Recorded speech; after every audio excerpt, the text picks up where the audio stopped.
So the argument that you have always put across is that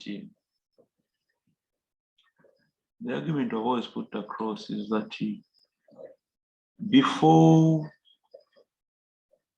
we can measure performance, we need to do a plan. I'm sure we have heard that argument a number of times. And therefore, there are some strategic planning models that we must learn how to use. And the emphasis should be how to use them in performance measurement and management. The first model that we talk about is a SWOT analysis.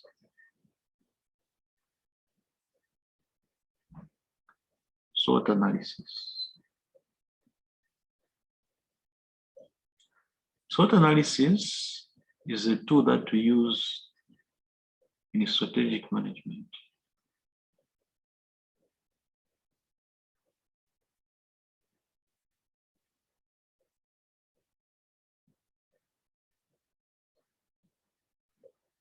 It's a tool that we use in strategic management.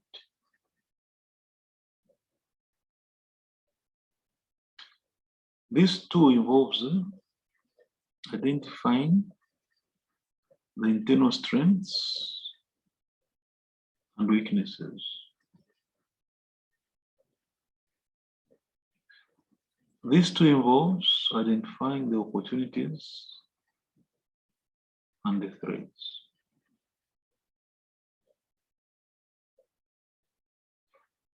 So as to develop effective strategies.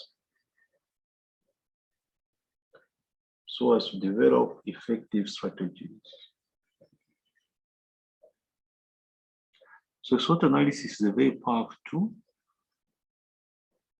when we are looking at the strategic positioning of an organization.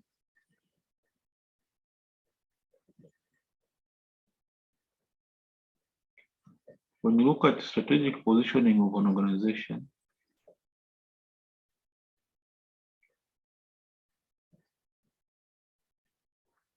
a SWOT analysis is very important, it's very useful.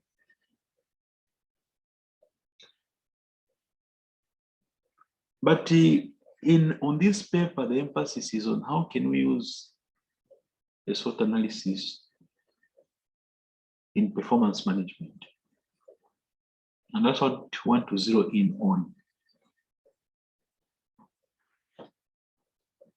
Let's go. To be valuable for performance management, a SWOT analysis must avoid becoming just a list of apparent strengths and weaknesses, opportunities and threats. Prioritization is very critical. We need to prioritize this. We need to identify what issues are really important, especially to customers, and which are less important. So that is the first comment.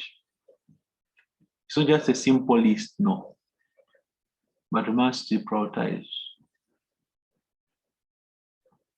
Remember, we want to improve the performance of organizations. So if we take a simplistic view, then we are saying that we may not actually achieve the expected results.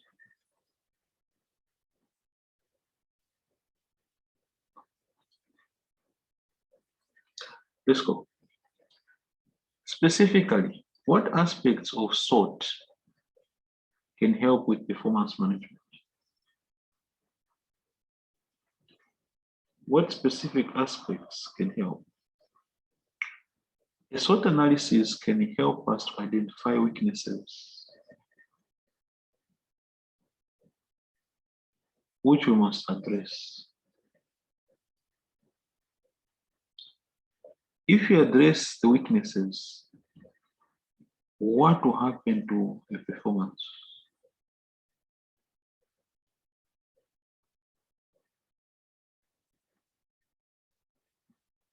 what will happen to our performance? I'm sure you can all say that certainly we expect that the performance will improve.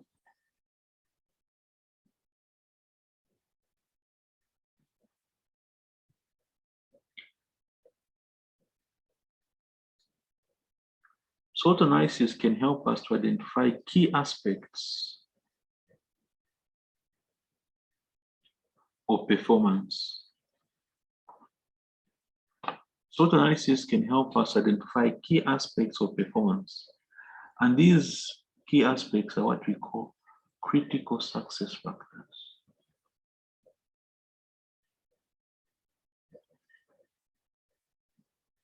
Which need to be measured through KPIs. Now, when you look at the language of critical success factors and KPIs,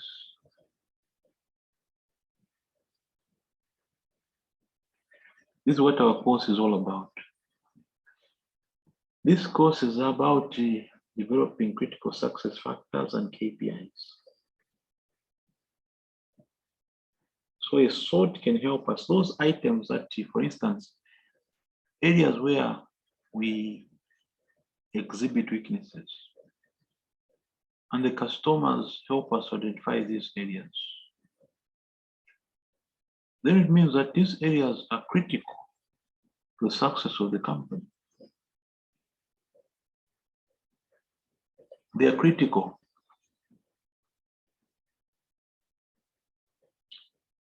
And therefore, we can develop very effective KPIs.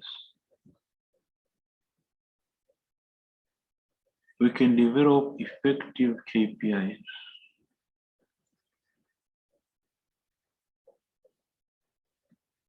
Through this process. And KPIs are at the center of performance management. At the center of good performance management is really KPIs. Information needs. The identification of critical success factors will help us determine the information needs. We need to report on KPIs for those critical success factors. Performance management is about setting targets. So it will help us also set targets to build the strengths, take advantage of opportunities, and minimize weaknesses. So these are the ways in which SWOT can help us with performance management. What of performance improvement? If you convert those weaknesses into strengths, your performance will improve. For instance, if your weakness is delivery time, all your customers complain that your delivery time is not good, you are slow, there's normally delay.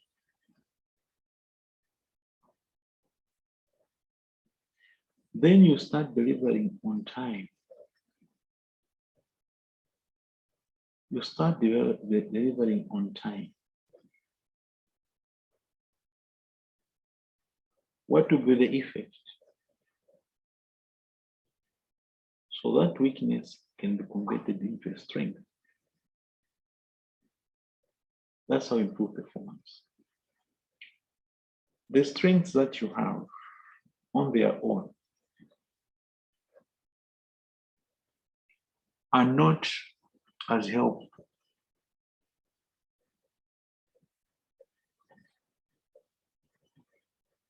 They're not as helpful unless you match them with opportunities. Unless you match them. So those strengths, for instance, if you got a very powerful selling team, you must look at using that strength to market the new products. The threats can be converted into an opportunity.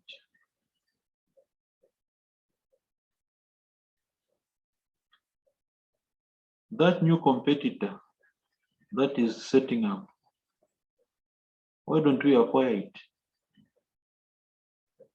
Why don't we buy them out? It's an opportunity.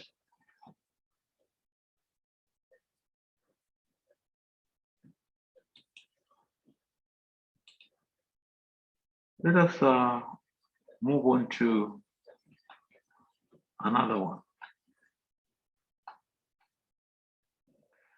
What does 5 forces?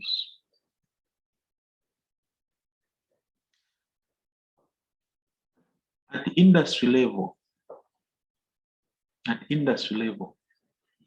we have got a powerful model called what does 5 forces.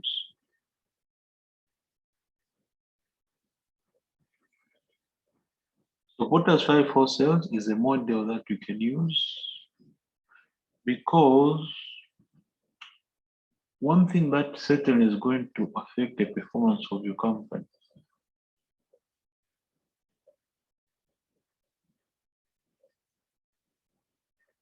is your industry.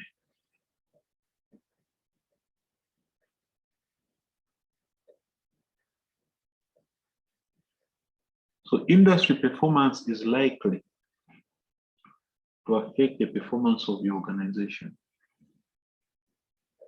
If the industry is on the decline, that will also be reflected in your performance. So for companies to do much better, it's important to scan the industry. And that's where Porter's 5 forces come in. The level of profit which can be sustained in an industry is determined by 5 key forces. The threat of new entrants, and the threat of new entrants is dependent on the barriers to entry. What are some of the barriers to entry? Minimum capital requirements.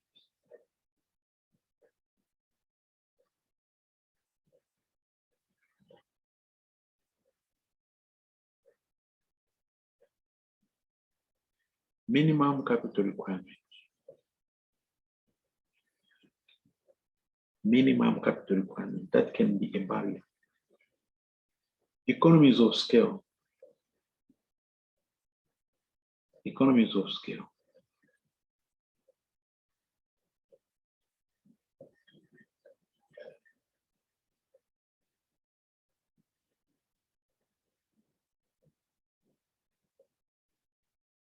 Economies of scale. You know, in some industries, the volumes are very important. You need a critical mass for you to enter the industry successfully. Regulation. The regulators may have so many requirements. So in industries where the threat of new entrants is low, the profits are somehow protected. Some industries are so highly specialized. Now, our examiner wants us to identify some of the KPIs to monitor these forces. So to monitor the threat of new entrants, what KPI can we use? What are some of the KPIs that we can use?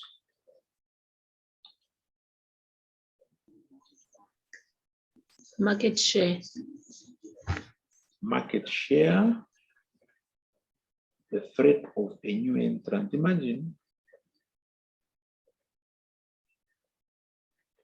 you are running a company and you ask yourself, are we under threat?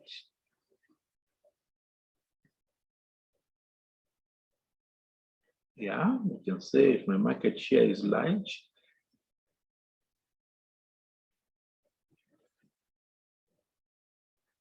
what else can we use to check whether you are under, you must be worried?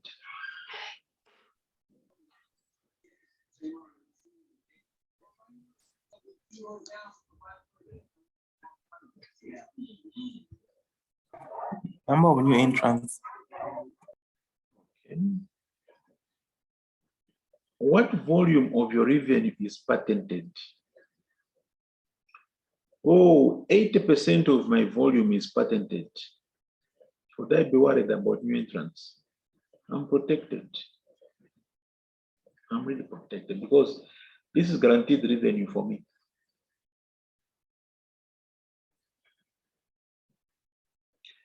We have seen some of the barriers in some industries, the capital requirement, the minimum capital requirement or capital thresholds. So you want to find out, for instance, like here, one time in the banks and financial services, the law increased the minimum capital requirement.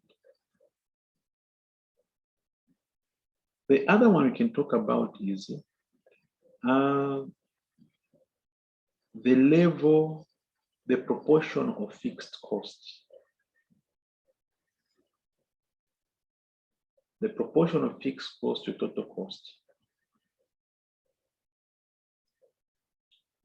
Businesses which have got a very high level of fixed cost as a proportion of total cost tend to be of low entrance. It's a barrier because you need a critical mass to cover fixed cost.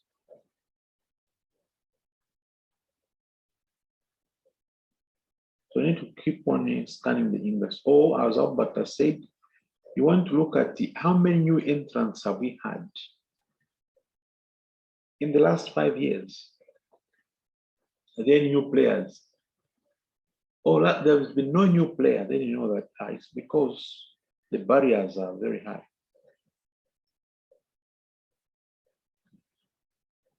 So the number of entrants a year, how many entrants have we had?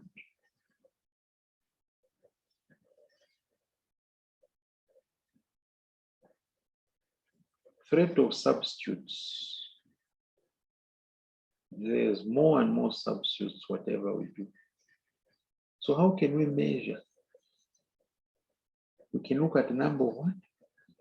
Number of substitutes.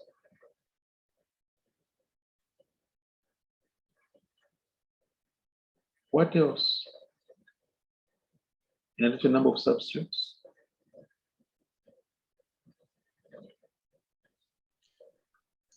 We can compare the growth in revenue against the industry average.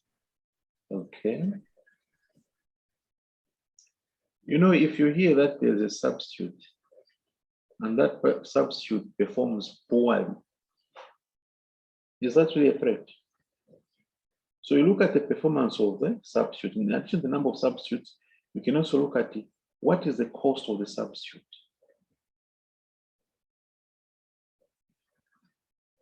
What is the efficiency of the substitute?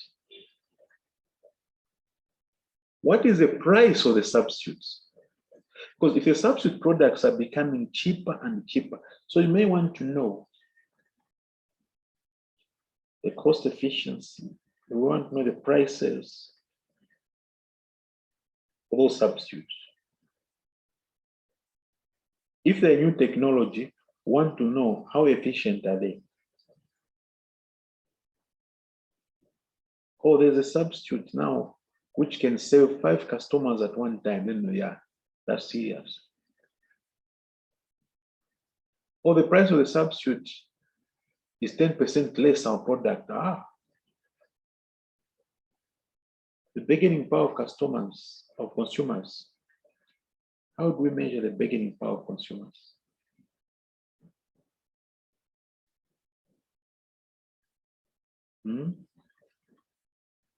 How do we monitor that?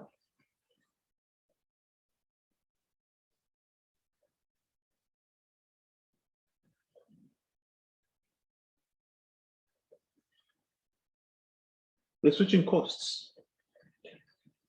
How easily can a customer switch? If the switching costs are very low,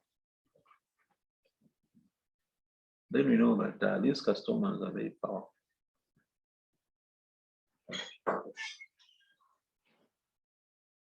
So switching cost is one item we can look at. What else can we look at?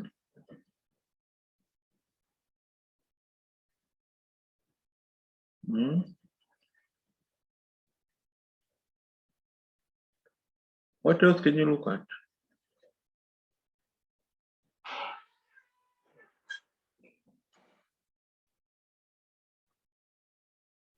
What is the proportion of revenue that comes from a particular customer? If a particular customer accounts for 60% of your revenue, what can you say about that customer? If one customer, when you do analysis, you find out of 60% of the revenue comes from a customer. So that's a KPI you can use. If a particular customer, 0.1%, we're not worried about that. You can also look at the discounts.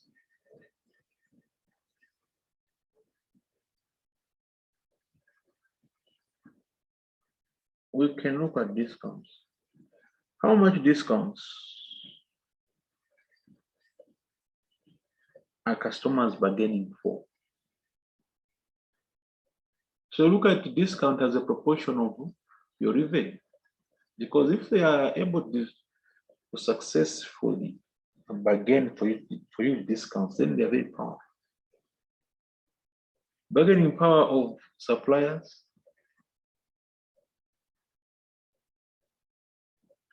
How many suppliers do we have?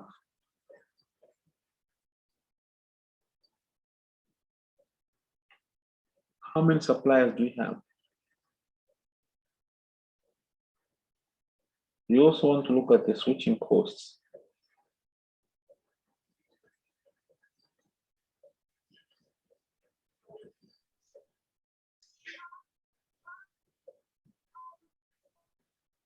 Then we can also look at it. When you look at the particular product cost, this is my product cost. What proportion of my product cost is coming from a particular supplier? A supplier who's supplying the largest component of an input resource is very powerful. So the proportion of the cost of the component supplied by the supplier to the total product cost.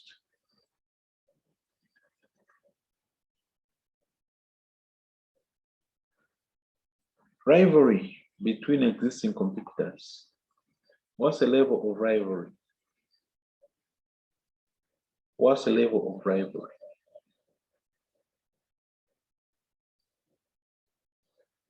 So how can we test that, the level of rivalry between existing competitors?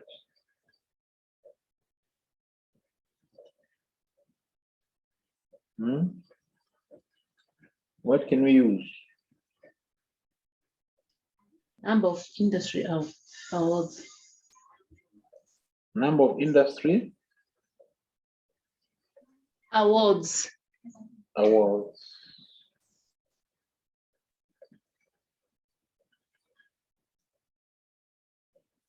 The size of promotions also, yeah, the size of promotions.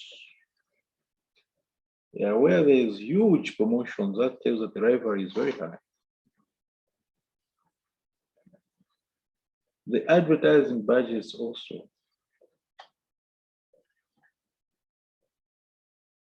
Yeah.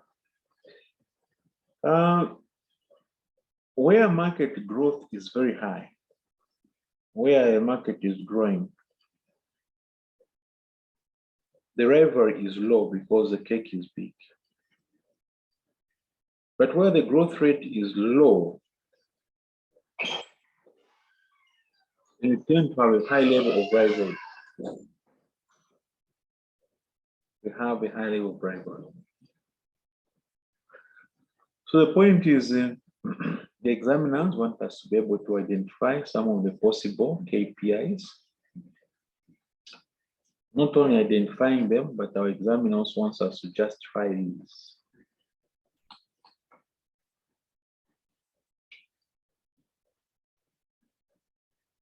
Five forces and performance management.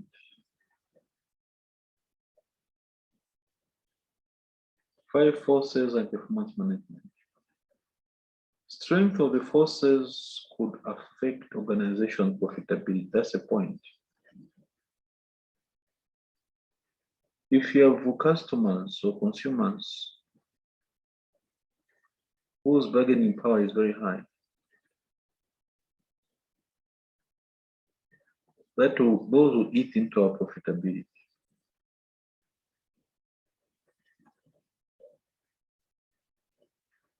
If we have a lot of substitutes, high-performing substitutes coming up, that will eat into your profitability.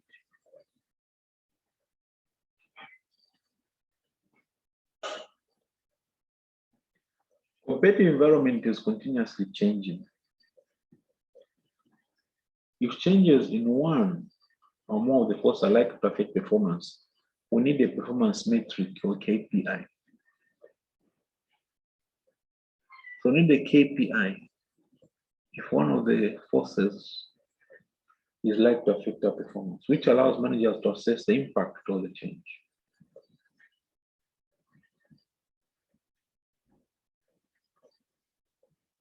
Again, we are back to our common language. Our language is what? Critical success factors.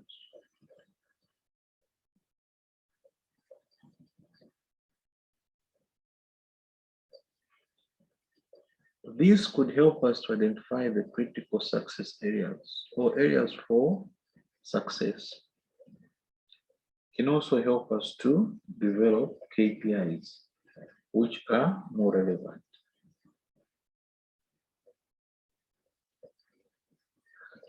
So the performance of the company can be affected by the industry profitability, and we can assess our industry profitability using the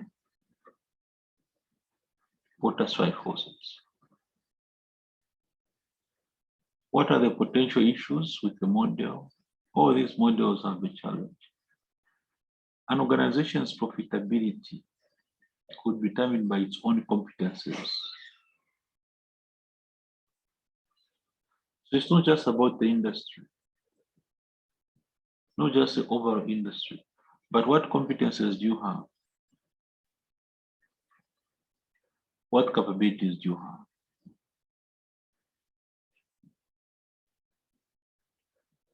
So the competencies and capabilities do also affect the profitability of your company.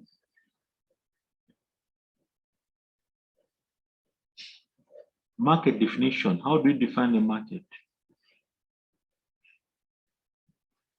Is it wide or narrow? I normally give an example of accountancy training. When we talk about the market for accountancy training, which one are you talking about?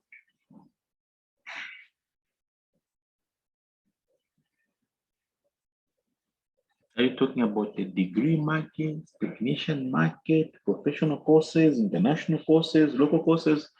So whenever we're talking about an industry or a market, we need to define the market. Assumes competition between firms. So here we're assuming that the new entrants will always fight us. We always assume that there's rivalry between competitors. But also there may be cooperation rather than competition.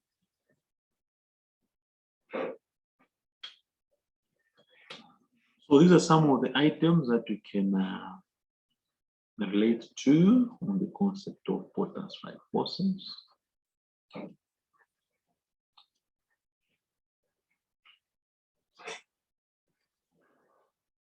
Another model the famous BCG Matrix. BCG Matrix, a very powerful and important model. Very powerful and important model.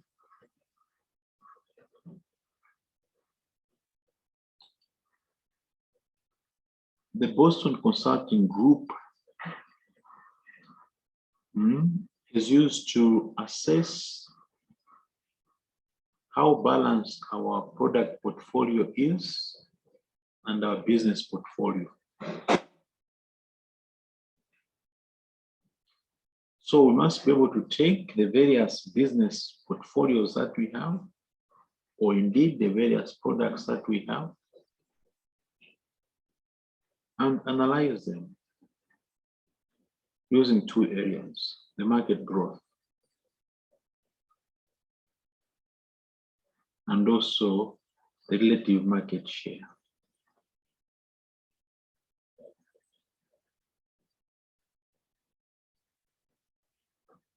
The market growth and relative market share.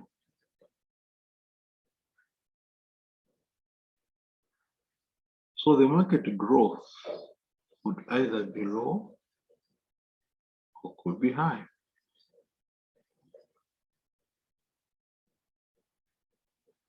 The relative market share that you occupy could be high or could be low.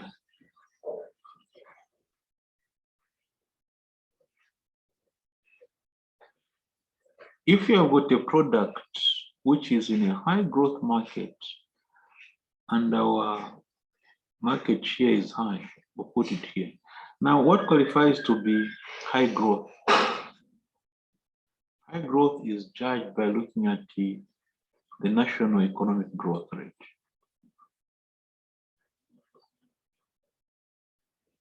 Normally, the benchmark is the national economic growth rate.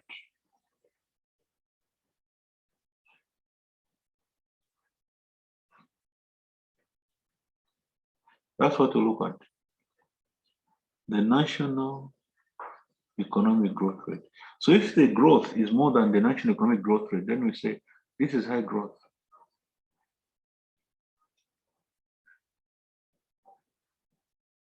What of market share?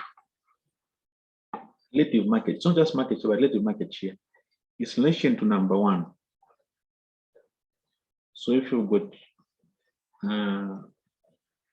company A, company B, C, D.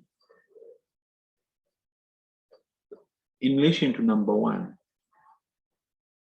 the best performer, where are we? Unfortunately, your relative market share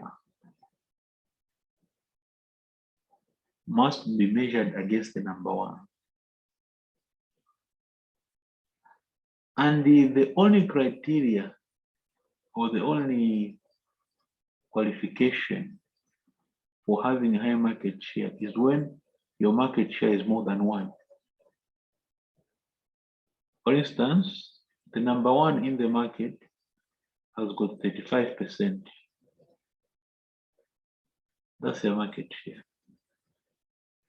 Then your market share is 30%. Your relative market share is 30 out of 35. And this is described as low market share. What of number one? This one, number one, is relative market share of 35 over 30. So only number one then can have a high relative market share. Now, some of you may say, but that doesn't add up very well, because surely only one company qualifies to have what is known as a high relative market share. That's one of the limitations of the model. That's one of the limitations of the model. So this model has got a limitation in its grading of relative market share.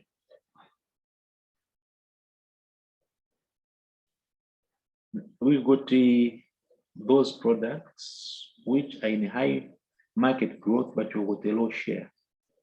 That's a question mark or a problem child. We need to decide what to do, because it's either we invest so that they come here, or we sell it out to somebody else who can consolidate. You don't want it to come here, no.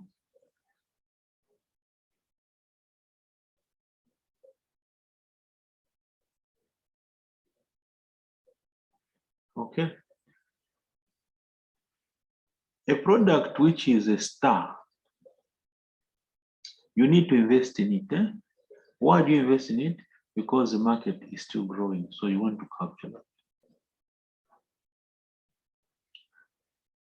Then, from there, a product which is a star, we are preparing it to become a cash cow in the future.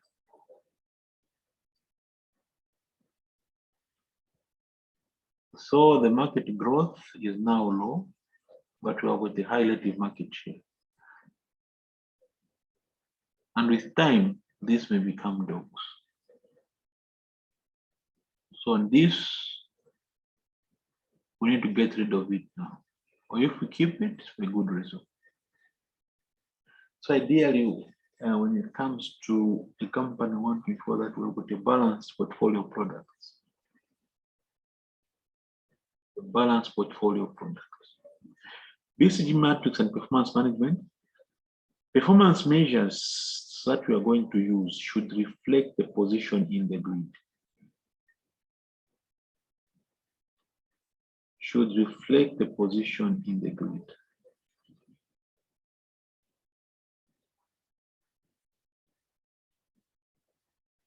What do we mean by that? We'll talk about that. E.g., stars and question marks should focus on revenue growth. Why? They're in high growth markets.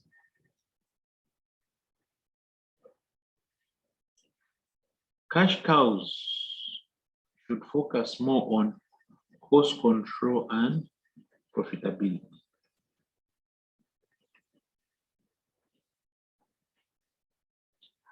Now let us go to our HR.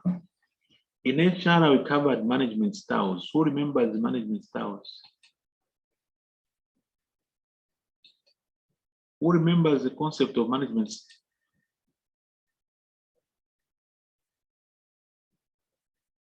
Management style.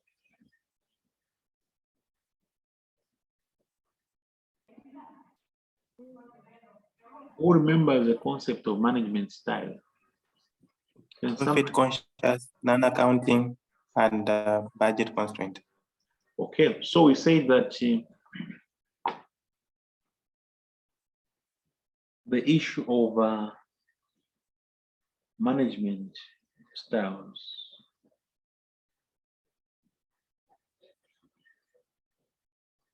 as Albert has told us there, how do we evaluate the performance of our managers together with their divisions? What is the basis? So he has explained to us that in terms of use of information, we have got budget conscious,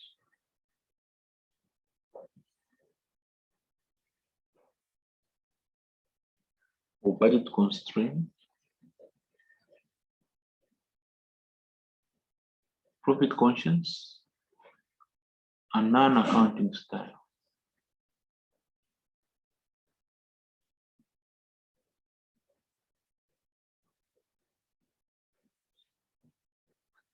So now, for these products that are here in this category, which style is appropriate?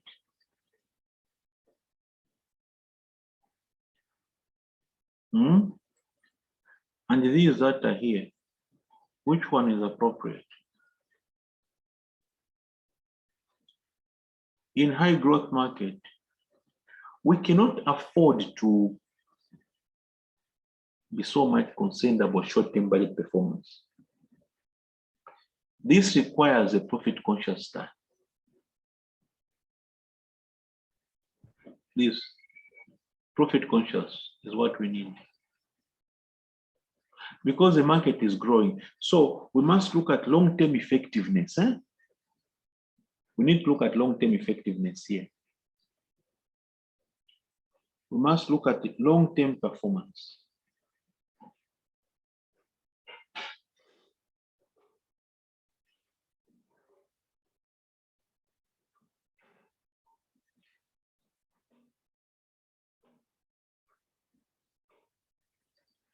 If the market growth is low market growth,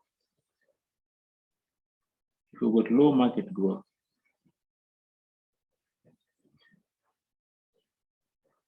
meaning that these are mature markets, cost control, cost reduction.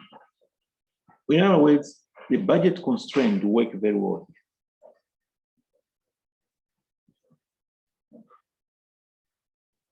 What of non-accounting style? Where does it work well? One can argue maybe here. Look at other issues.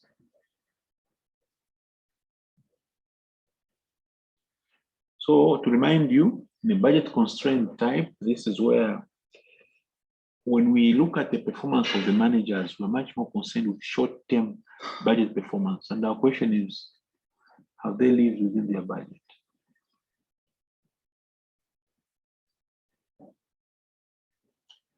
We won't accept anyone to overspend. Profit conscious, we're not looking at the short-term budget performance, we're looking at long-term effectiveness, ability to meet the long-term objectives of the organization. So even if today a manager can spend beyond their budget, but as long as they can prove that in the long run, they'll generate more revenue, that is acceptable.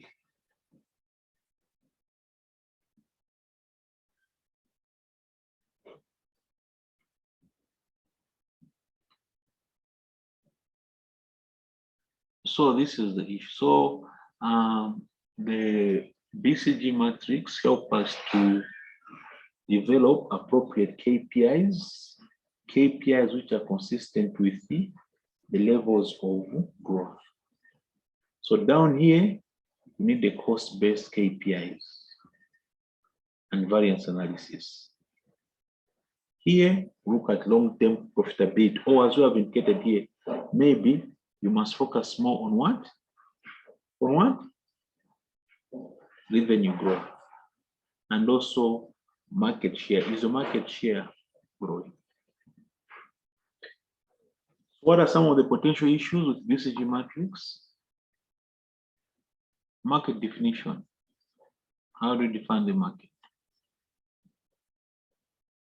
The classification is too simple, just have high and low.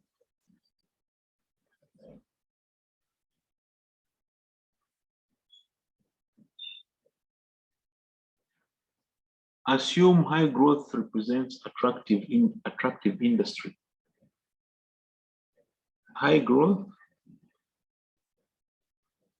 is attractive.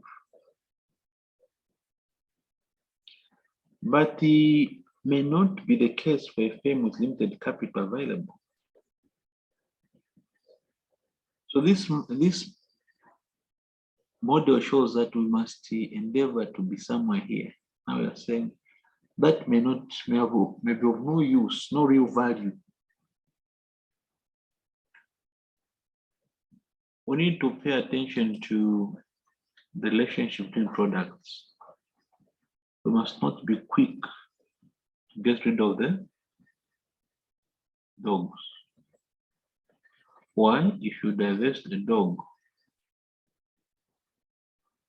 what impact will that have on other products? So we need to be very, very careful.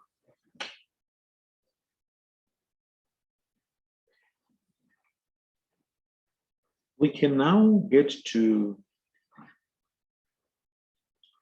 the model I left behind, specifically mentioned on our syllabus.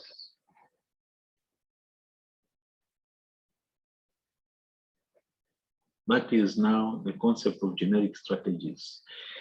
Generic strategies, I always say that, you see, we have not had a question direct dealing with generic strategies. It was just included, I think, in the syllabus last year or somewhere there. So what do we mean by these generic strategies and how do they contribute to performance management?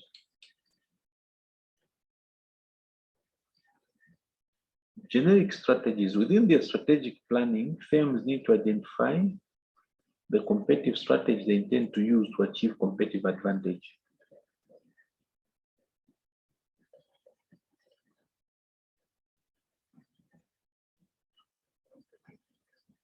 Competitive advantage. To achieve competitive advantage. So we need to think about the strategies that you're going to use.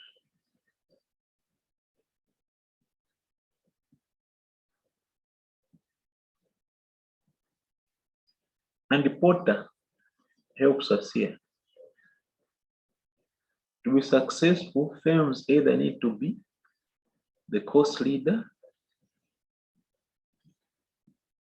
or you need to differentiate yourself from your competitors.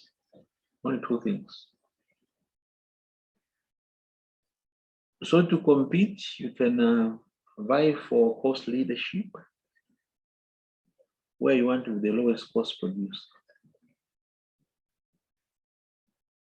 in the industry. Or you want to gain competitive advantage through particular characteristics of your products or processes.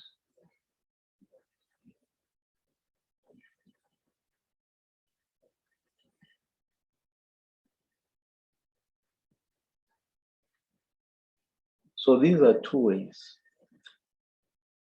These strategies, you can apply them on the whole industry. But if you're a small business person,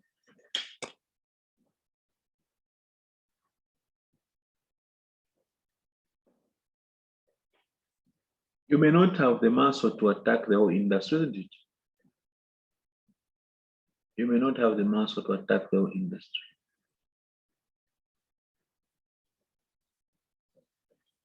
Okay, so you can just focus on one particular segment of the market.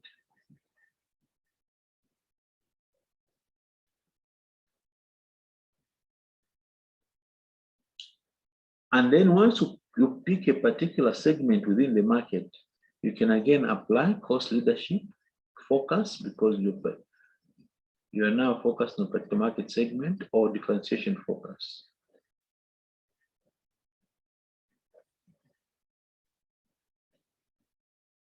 So here, producing goods or services at a lower cost than any other producer in a given segment.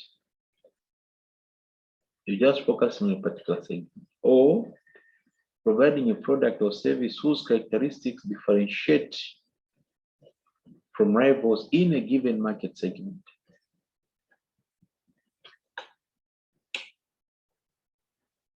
Remember, good performance is about beating competitors, being ahead of competition. Huh?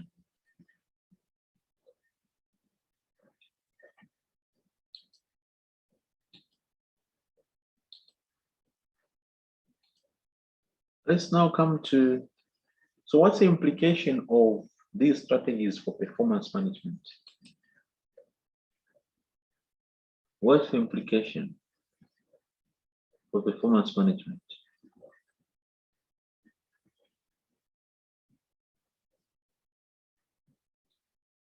Cost leadership, what does it mean for us?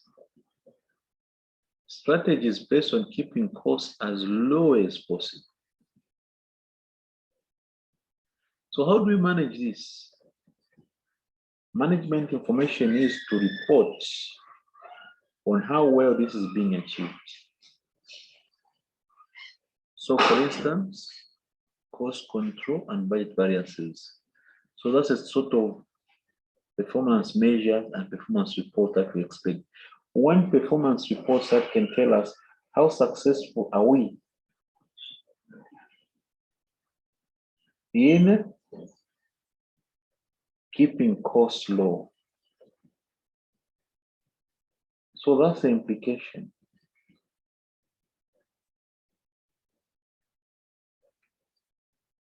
How efficient are we in the utilization of resources?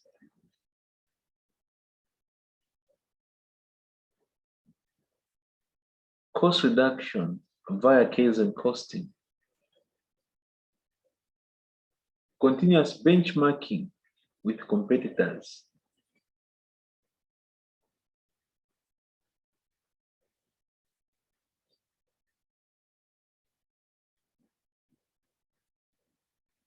So these are the aspects of cost leadership that affects performance management. So in other words, our performance measurement and the techniques that we choose must be attuned to the cost leadership. What of differentiation? If you decide to work not on cost, but on making a product different. Strategies based on offering customer greater value than competitors. Need to identify the key features which form the basis of differentiation. Could it be packaging? Or could it be after sales support? And then monitor performance to ensure high standards are maintained. Key features are often non-financial, e.g., the quality and customer service. So here is a performance management issue. So entities need non-financial performance indicators in order to measure them. So that's the issue here. If you are operating a differentiation strategy, most of the basis for differentiating your products or your service can properly be measured by using non-financial KPIs.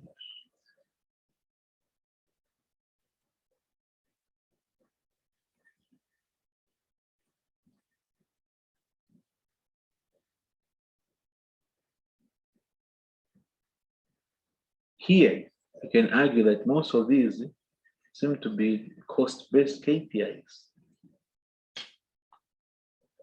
So that's the implication of the generic strategies for performance management.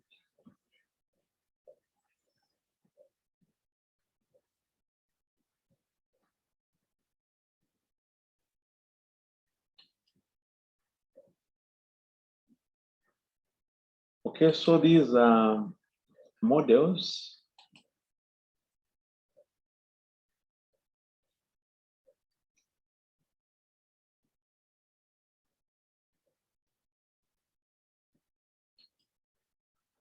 So these are models that we have discussed tonight.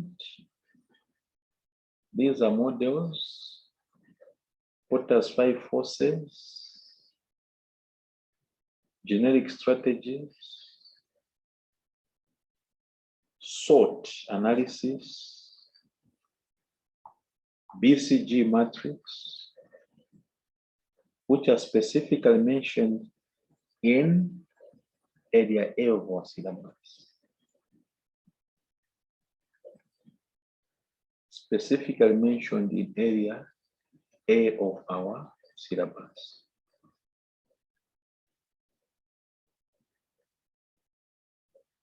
Okay.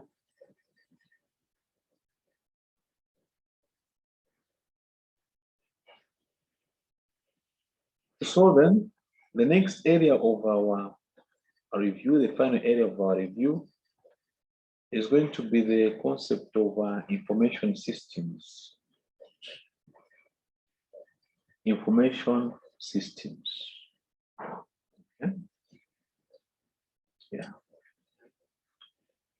So information systems is an area that we are going to review tomorrow, but we also want to try out a 50-mark question tomorrow.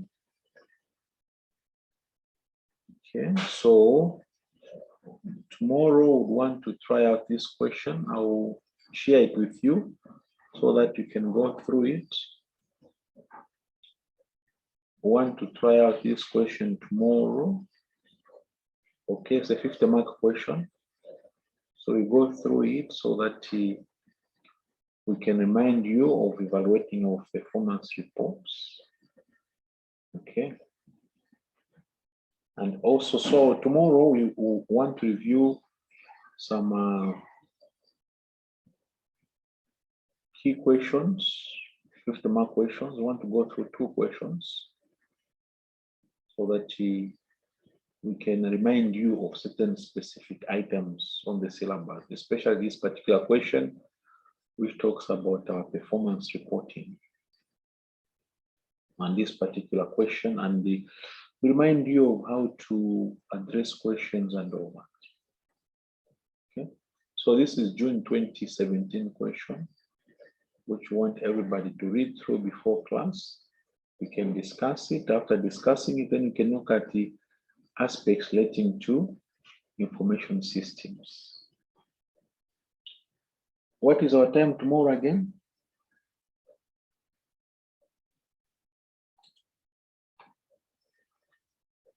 Tomorrow, what is our time?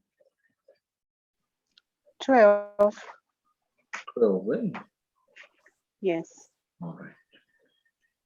Please, let's see, log in tomorrow that particular time so that we can attend to this question, and then we can clean up our information systems. Mr. Piri, when are we going to go through the? When are we going through the mock? There's a session Sunday, isn't it? Mr. Piri, so there's no session from 4 to 6 tomorrow. We brought it early. Oh, okay. We brought it. Yeah, I won't be able because I'll be still at work that time. Oh, from what time to what time? I'm finishing around 2. Oh, around 2. Yes. Oh, and that session runs from what time to 2? So when you start at 12, it will go up to 15. Yeah, to 15. So it's like I won't be able. Okay. Because I send you a message on the group. When you send. Oh, yesterday. Yes. When you send that revision message. Yeah. Okay. All right, what we'll do, make sure that it's recorded for you and it's shared immediately. Yeah. That's what we're going to do. Okay, thank you. Yeah.